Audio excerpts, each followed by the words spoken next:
अस्सलाम वालेकुम dear students, आप देख रहे हैं सैयद अली एकेडमी और हाजिर हैं हम लोग class 12th biology human urinary system chapter की एक और न्यू वीडियो के साथ। आज की इस वीडियो के अंदर हम जिस टॉपिक को डिस्कस करने वाले हैं वो है hormonal control of kidney functions, यानी कि किस तरह से किडनी के काम के ऊपर हार्मोन्स असर कर रहे होते हैं।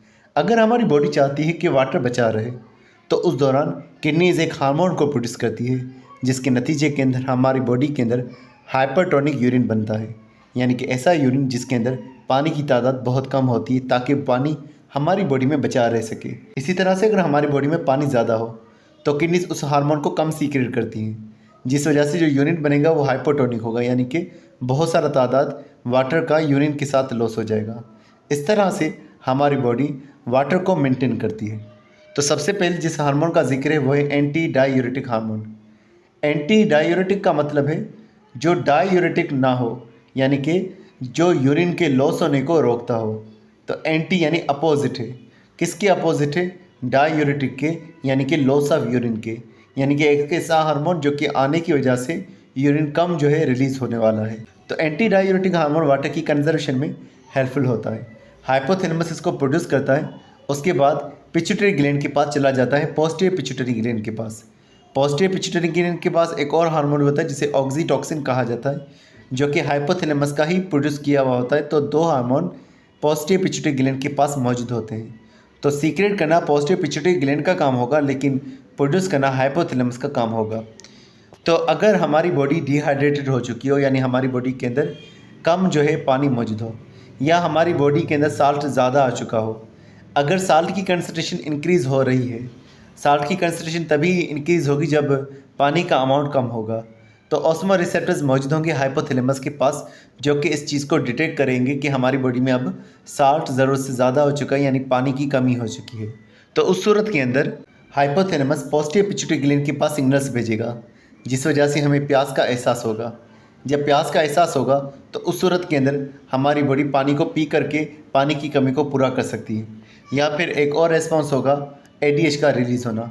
एडीएच कलेक्टिंग डक्ट के ऊपर असर करेगा, क्योंकि कलेक्टिंग डक्ट के पास जो वाल्व्स होती है वो वाटर के लिए परमेबल होती है। तो कलेक्टिंग डक्ट में जो यूरिन मौजूद होगा वहाँ से वाटर निकलेगा और मेड्यूला की तरफ चला आएगा जहाँ पर साल्ट ज़्यादा मौजूद है। तो हाइपरटोनिक फ्लूइड जो था मेड्यूला का वो फिर हाइपोटोनिक बन जाएगा, और इस तरह से फिर वो ज़्यादा पानी जो है वो ब्लड में चला आएगा।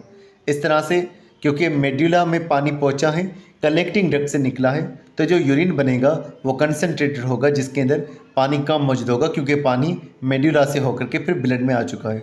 तो वाटर इस तरह से ब्लड में आ जाएगा और वाटर हमारी बॉडी बचा लेगी। फिर लिखा हुआ है कि अगर हमारी बॉडी के अंदर साल्ट की तादाद कम हो चुकी हो, यानी कि पानी ज़्यादा हो चुका हो, तो हाइपोथैलेमस एडीएच की सीक्रेशन को डिक्रीज़ कर देता है। कम्प्लीटली स्टॉप नहीं करता, लेकिन रिड्यूस कर लेता है।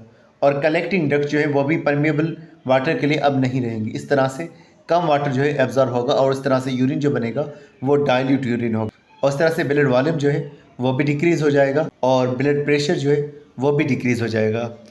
एडीएच के बारे में लिखा हुआ है कि एडीएच के होने की वजह से, क्योंकि ब्लड में ज़्यादा पानी जाएगा, इस वजह से ब्लड का वॉल्यूम इंक्रीज़ हो जाता है।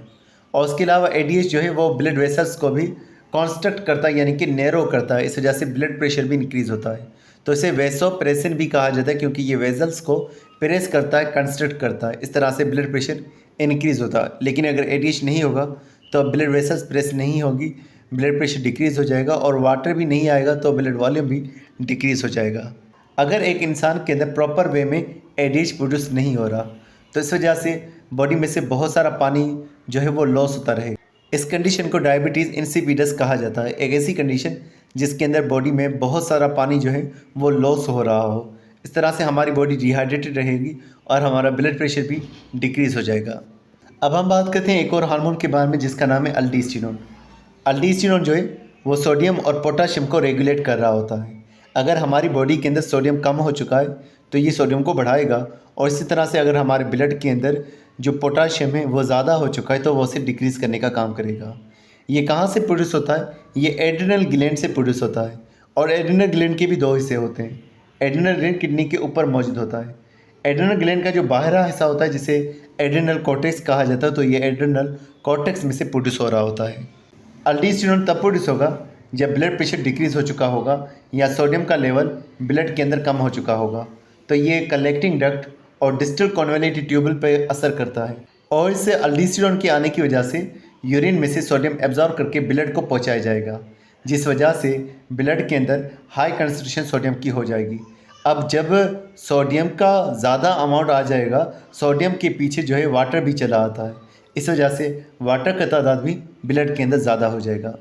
मज़ीद यहाँ पर लिखा हुआ है कि अल्डोस्टेरोन की ही वजह से पोटेशियम की आयंस जो हैं वो यूरिन में चले जाते हैं, क्योंकि पोटेशियम अगर ज़्यादा होगा तो उसे निकाला जाएगा और इस वजह से एक कंडीशन भी नहीं हो पाती जिसे हाइपरकैलेमिया जो है कहा जाता है।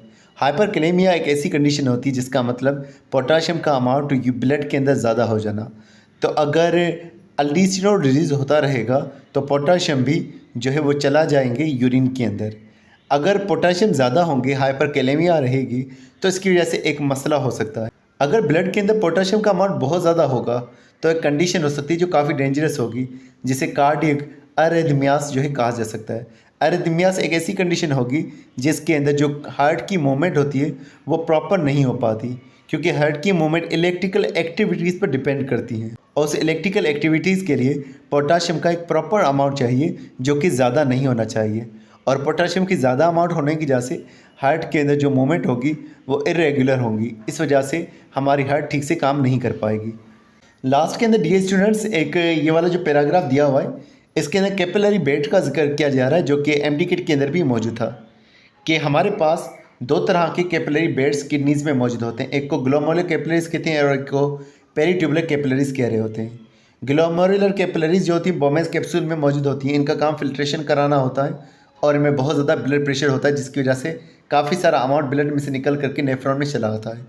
पेरीट्यूबुलर कैपिलरीज रेनल ट्यूबल्स के सराउंडिंग में मौजूद होती है और इनका काम रीएब्जॉर्प्शन करना और सीक्रेशन करना होता है। तो इनके पास प्रेशर कम मौजूद होता है और इसकी वजह से काफ़ी सारे जो न्यूट्रिएंट्स होते हैं, ग्लूकोज, आयंस, वाटर वगैरह, वो ब्लड में वापसी पहुंचा जाते हैं नेफ्रॉन की ट्यूब्स में से। और उसके अलावा काफ़ी सारे जो टॉक्सिक सब्सटेंसेस हैं वो भी ब्लड में से निकाल करके ट्यूबल्स को पहुँचाए जाते हैं। तो पेरीट्यूबुलर कैपिलरीज का ये काम होता है।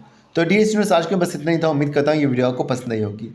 इंशाल्लाह मिलते हैं नेक्स्ट वीडियो में डिसऑर्डर्स ऑफ यूरिनरी ट्रैक्ट के साथ। तब तक अपना बहुत सारा ख्याल रखिएगा। अस्सलाम वालेकुम।